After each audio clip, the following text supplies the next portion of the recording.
Hello students, good morning. मैं आपके science teacher Shweta ma'am. बच्चों, आज के वीडियो में हम पढ़ने जा रहे हैं स्ट्रक्चर ऑफ स्पर्म। हमारा क्लास 10th का चैप्टर चल रहा है, chapter 7, how do organism reproduce. देखिए, स्पर्म के बारे में मैंने आपको बताया था कि स्पर्म क्या होता है। ये एक मेल गैमिट है, इसको आप जर्म सेल भी बोलिए, ठीक है। मेल गैमिट है तो ये मेल की बॉडी में बनता है और इसका काम क्या होता है, ये पार्टिसिपेट करता है रिप्रोडक्शन में, यानी कि न्यू इंडिविजुअल जब बनेगा, जो बेबी बनता है, जो फर्टिलाइजेशन होता है, नया बच्चा जो बनेगा, उसके में स्पर्म का रोल होता है, ठीक है। स्पर्म का अगर हम स्ट्रक्चर देखें तो स्पर्म को, इसके पूरी बॉडी को एक स्पर्म जो होता है ना, बहुत छोटा होता है और टेस्टिस के अंदर लाखों की संख्या में स्पर्म बनता है। और एकदम छोटा सा ये जो स्पर्म है, बहुत छोटा है। ये बहुत छोटा का मतलब क्या बोलेंगे आप? इसको बोलेंगे कि ये smaller cell of the human body, हमारे ह्यूमन बॉडी का ये बहुत ही छोटा सेल है ना। तो स्मॉलर सेल होता है ये ह्यूमन बॉडी में। और इस छोटे से सेल को अगर आप जूम करके देखते हैं तो स्पर्म आपको कैसा दिखाई देगा? इसके में आपको 3 पार्ट दिखाई देंगे इसकी बॉडी में। पहला होगा ये हेड, ये ऊपर वाला पार्ट, उसके बाद ये नेक है, ये इसका गर्दन हो गया, उसके बाद ये जो है ये इसका मिड बॉडी हो गया। इसको आप 4 पार्ट में डिवाइड करिए, ठीक है। और ये हो गया टेल, है ना। तो हमने इसको कितने पार्ट में डिवाइड किया? हमने इसको डिवाइड किया 4 पार्ट में। ये हो गया फर्स्ट हेड हो गया, सेकेंड हो गया नेक, और थर्ड हो गया मिड बॉडी, और फोर्थ हो गया ये टेल, ठीक है। तो इसको हम ये 4 पार्ट में डिवाइड करते हैं। इसका जो ये हेड होता है, इस हेड के अंदर इसका जेनेटिक मटेरियल होता है। जेनेटिक मटेरियल मतलब न्यूक्लियस, इसमें न्यूक्लियस होता है और न्यूक्लियस के अंदर क्या होता है? जेनेटिक मटेरियल, ठीक है। इसी न्यूक्लियस के अंदर क्या पाया जाता है? इसमें इसका जेनेटिक मटेरियल पाया जाता है, मटेरियल, ठीक है। जेनेटिक मटेरियल का मतलब अगर आप बोलें तो आप कहेंगे कि इसी के अंदर इसका क्या होता है? क्रोमोजोम होता है, क्रोमोजोम, या इसी को आप क्या बोल सकते हैं? इसी को आप बोलेंगे डीएनए। तो चाहे आप इसको जेनेटिक मटेरियल बोलिए, चाहे आप क्रोमोसोम बोलिए, या फिर आप इसको डीएनए बोलिए, वो यहाँ न्यूक्लियस में पाया जाता है, इसके हेड में। इसके हेड के ऊपर एक कैप लाइक स्ट्रक्चर होता है जिसको बोलते हैं एक्रोसोम, जिसके अंदर लाइटिक एंजाइम भरे होते हैं, ठीक है। जब ये जरूरत होती है ना कि इसको ओवम के अंदर प्रवेश करना है, तो उस समय ये इससे वार करता है और उसकी वॉल में, ओवम की वॉल में ये छोटा सा पोर हो जाता है, बहुत मतलब छोटा सा छेद हो जाता है, और फिर उसी से ये ओवम के अंदर प्रवेश करता है। तो उसमें हेल्प करता है कौन? एक्रोसोम, ठीक है। अब हम आते हैं नेक में। इसका ये छोटा सा नेक होता है जिसके अंदर सेंट्रियोल पाया जाता है, अब इस पर हमको बहुत ज्यादा जाने की जरूरत नहीं है, ठीक है। उसके बाद देखो, ये जो इसका मिड पीस होता है, यहाँ पर बहुत सारे क्या होते हैं? माइटोकॉन्ड्रिया, है ना। तो यहाँ पर बहुत सारे माइटोकॉन्ड्रिया पाए जाते हैं। क्यों बहुत सारे माइटोकॉन्ड्रिया पाए जाते हैं?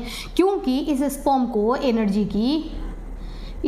को एनर्जी की जरूरत होती है, ठीक है। एनर्जी की जरूरत इसको क्यों होती है? क्योंकि ये स्पर्म जो होता है ये मोटाइल होता है। मोटाइल मतलब ये चलता है, मूवमेंट करता है, इसको चलना है, ठीक है। तो चलना है तो काम करना है तो उसके लिए एनर्जी चाहिए। तो इसको, ये मोटाइल होता है इसलिए इसको एनर्जी की जरूरत होती है। और एनर्जी कौन देता है?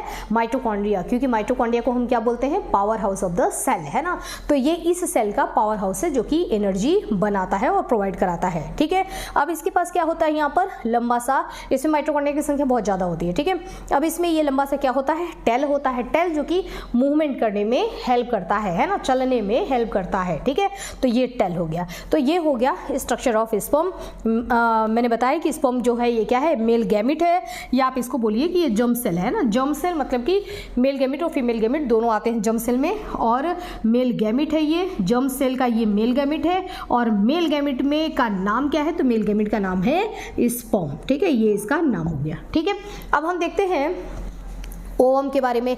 देखिए, ओवम जो होता है, ये रहा ओवम का सेल, ये भी एक सेल होता है ओवम, ये फीमेल की बॉडी में पाया जाता है।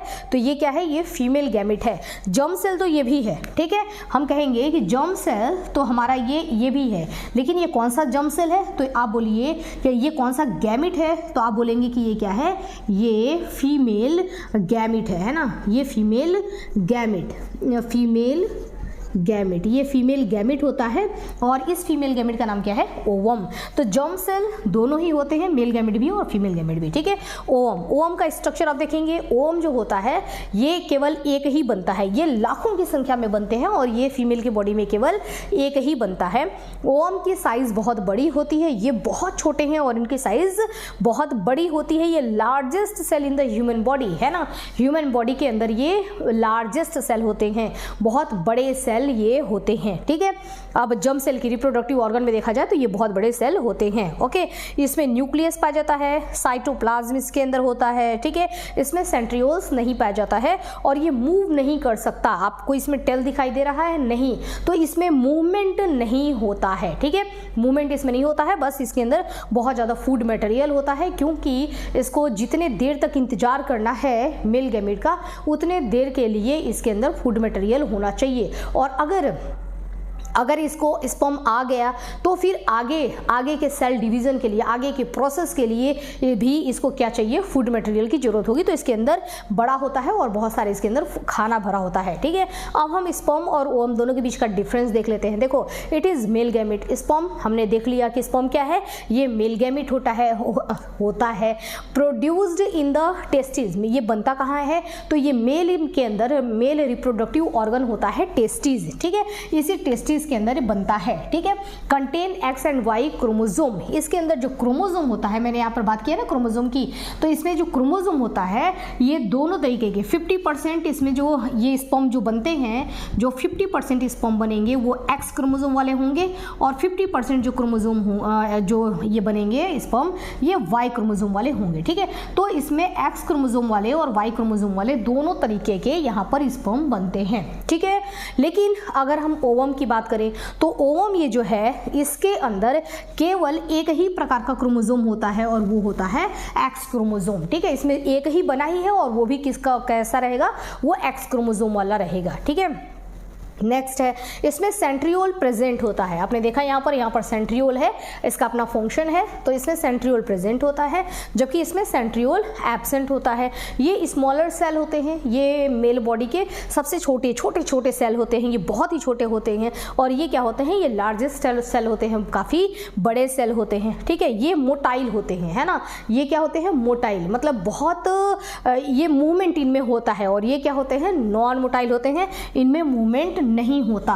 और एक और आप लिख लीजिए कि ये कितने बनते हैं, तो ये मिलियंस बनते हैं, ठीक है। मिलियंस है ना, बहुत ज़्यादा, ये संख्या में लाखों की संख्या में होते हैं। अगर इसकी संख्या आपसे पूछी जाए कि ये कितने होते हैं, तो ये ओनली 1, ठीक है, 1, ओनली 1, ओके। तो ये बच्चों हमने देख लिया स्पर्म का स्ट्रक्चर और difference between sperm and ovum, ठीक है। मेल गैमेट और फीमेल गैमेट के बीच का डिफरेंस, ठीक है। चलिए मिलते हैं नेक्स्ट वीडियो में, और वहाँ बच्चों हम देखने जा रहे हैं आज फीमेल रिप्रोडक्टिव सिस्टम, पूरा फीमेल रिप्रोडक्टिव सिस्टम आज हम स्टडी करेंगे। तो अभी के लिए इतना ही, स्टडी करते रहिए। Okay, have a nice day.